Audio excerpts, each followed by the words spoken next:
Praise అలాడ్ everyone చిన్న prayer చేసుకుందాం. పరిశుద్ధ ప్రేమ కలిగిన తండ్రి నీకే వందనములయ్యా. దేవా చెప్పిన నోటిని పరిశుద్ధపరచు, వినేవారి చెవులు పరిశుద్ధపరచుకొని నజరేయుడైన యేసుక్రీస్తు నామములో అడిగి వేడుకొచ్చిన మా పరలోకపు తండ్రి.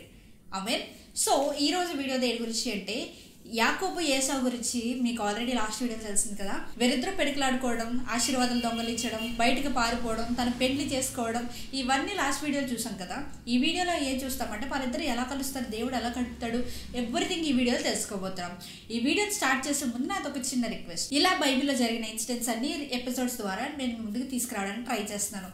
మీ సైడ్ నుంచి మీరు చేయాల్సింది ఏంటంటే ఈ వీడియోస్ నచ్చితే కనుక, ఆశీర్వాదకరంగా ఉంటే కనుక, దేవుడు మీకు సబ్స్క్రైబ్ చేసుకోవాలి, షేర్ చేసుకోవాలి అని ప్రేరేపిస్తే కనుక తప్పకుండా చేయండి. మీ ఫ్రెండ్స్, ఫ్యామిలీ మెంబర్స్, చర్చ్ మెంబర్స్తో.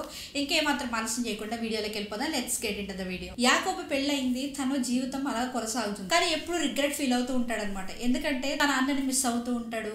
నేను ఎందుకు ఇలా చేశాను, ఇలా చేయకుండా ఉండాల్సిందని రిగ్రెట్ ఫీల్ అవుతూ ఉంటాడు.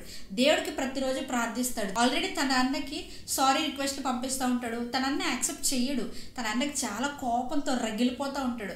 అది తెలుసుకున్న ఈ యాకోబు ఇంకా ఈ చేసేదేమి లేక దేవుడికి ప్రార్థన చేస్తూ ఉంటాడు అనమాట. ఒక రోజు ఏమైతుందంటే దేవుడు దిగొస్తాడు. దిగొచ్చి తనతో పెనుగులాడతాడు అనమాట. లైక్ లిటరల్లీ దేవుడితో యాకోబు పెనుగులాడతాడు. పెనుగులాడటం అంటే లైక్ ఎట్లా అంటే ఆ దూత వెళ్ళిపోతాను అంటది. ఓకే, ఆ ప్రదేశం నుంచి నేను వెళ్ళిపోతున్నాను అంటది. బట్ ఇక్కడ చూస్తే యాకోబు ఏంటంటే నన్ను ఆశీర్వదిస్తే కానీ నువ్వు ఇక్కడి నుంచి వెళ్ళటానికి వీల్లేదు అంటాడు. వెళ్ళిపోతాను అంటే తినేం చేస్తాడు, యాకోబు ఏం చేస్తాడు, పట్టుకొని ఆపుతూ ఉంటాడు అనమాట. సో తనకున్న శక్తి అంతా ఉపయోగిస్తాడు. తన తొడ మీద ఒక గాయం కూడా అవుతుంది. అయినా కూడా అది పట్టించుకోకుండా నన్ను ఆశీర్వదించు, లేదంటే నేను చచ్చిపోతా మా అన్న చేతిలో, కాబట్టి నన్ను ఆశీర్వదిస్తే కానీ నేను ఇక్కడి నుంచి వెళ్ళను అని చెప్పేసి ఆ దూతకి, దేవునికి చెప్పడం జరుగుతుంది.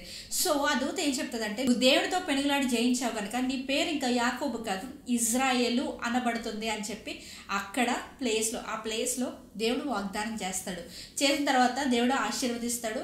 అండ్ అంతేకాకుండా యాకోబు వెనక్కి వచ్చేసిన తర్వాత దేవుడిని చూసి దేవుడితో పోరాడి గెలిచినందుకు చాలా హ్యాపీగా ఫీల్ అవుతాడు. ఇప్పుడు అసలైన ఘట్టం స్టార్ట్ అవుతుంది. ఏంటో తెలుసు కదా, ఏసావు తనని చంపేద్దామని చెప్పేసి యాకోబు ఉన్న ప్లేస్కి రావడానికి చూస్తాడు, చాలా మందిని వేసుకొని. అయితే ఈ విషయం యాకోబుకి తెలుస్తుంది కదా. ఇప్పుడు యాకోబు ఏం చేస్తాడంటే దేవుని ఆశీర్వాదం తన మీద ఉంది కాబట్టి ధైర్యంగా వెళ్తాడు. అన్న దూరంగా వస్తూ ఉంటాడు చాలా మందిని వేసుకొని. బట్ ఇక్కడ చూసుకుంటే యాకోబు మాత్రం తను ఒక్కడే నడుచుకుంటూ వెళ్తాడు. తన ఒంట్లో శక్తి ఉండదు, ఎందుకంటే ఆల్రెడీ రాత్రంతా పెనుగులాడాడు కాబట్టి తనకు శక్తి ఉండదు.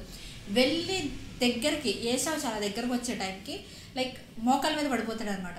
పడిపోయినప్పుడు ఏసావు ఏం చేస్తాడంటే తనకు క్షమిస్తాడు, వాళ్ళిద్దరూ ఒకటవుతారు.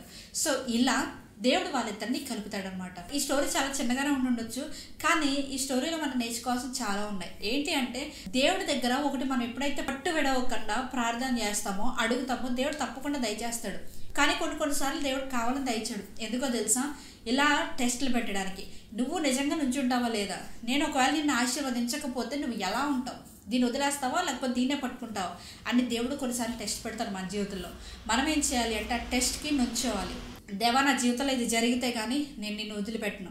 నా జీవితంలో ఇది నువ్వు జరిగించాల్సింది, ఇది నీ చిత్తం అని నేను ఎరిగాను కాబట్టి ఇది నువ్వు నా జీవితంలో జరిగించాల్సింది అని మనం ఎప్పుడైతే పట్టు విడవకుండా ప్రార్థిస్తామో మన జీవితంలో ఆ కార్యాలు అంతేకాకుండా ఆశీర్వాదాలను మనం పొందుకుంటాం.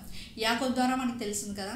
ఈ వీడియో అయితే ఇక్కడ వరకు చూసినందుకు చాలా థ్యాంక్ యూ. అండ్ ఈ వీడియోలో నేను ఒక క్వశ్చన్ అడుగుతానని చెప్పేసి అన్నాను కదా. ఏంటి ఆ క్వశ్చన్ అంటే, యాకోబుకి మరో పేరు దేవుడు పెట్టాడు కదా, ఏం పేరు పెట్టాడు? ఆ పేరుని కింద కామెంట్ సెక్షన్లో కామెంట్ చేయండి. ఐ హోప్ ఈ వీడియో మీకు నచ్చింది అనుకుంటున్నాను. ఒకవేళ షేర్ చేయాలి. అండ్ అంతేకాకుండా ఈ వీడియో మీకు ఆశీర్వాదకరంగా ఉంటే తప్పకుండా సబ్స్క్రైబ్ చేసుకోండి, లైక్ చేయండి. అంతేకాకుండా మీ friends or family members, church members ఎవరికైనా షేర్ చేయండి. So thank you for watching. Praise the lord.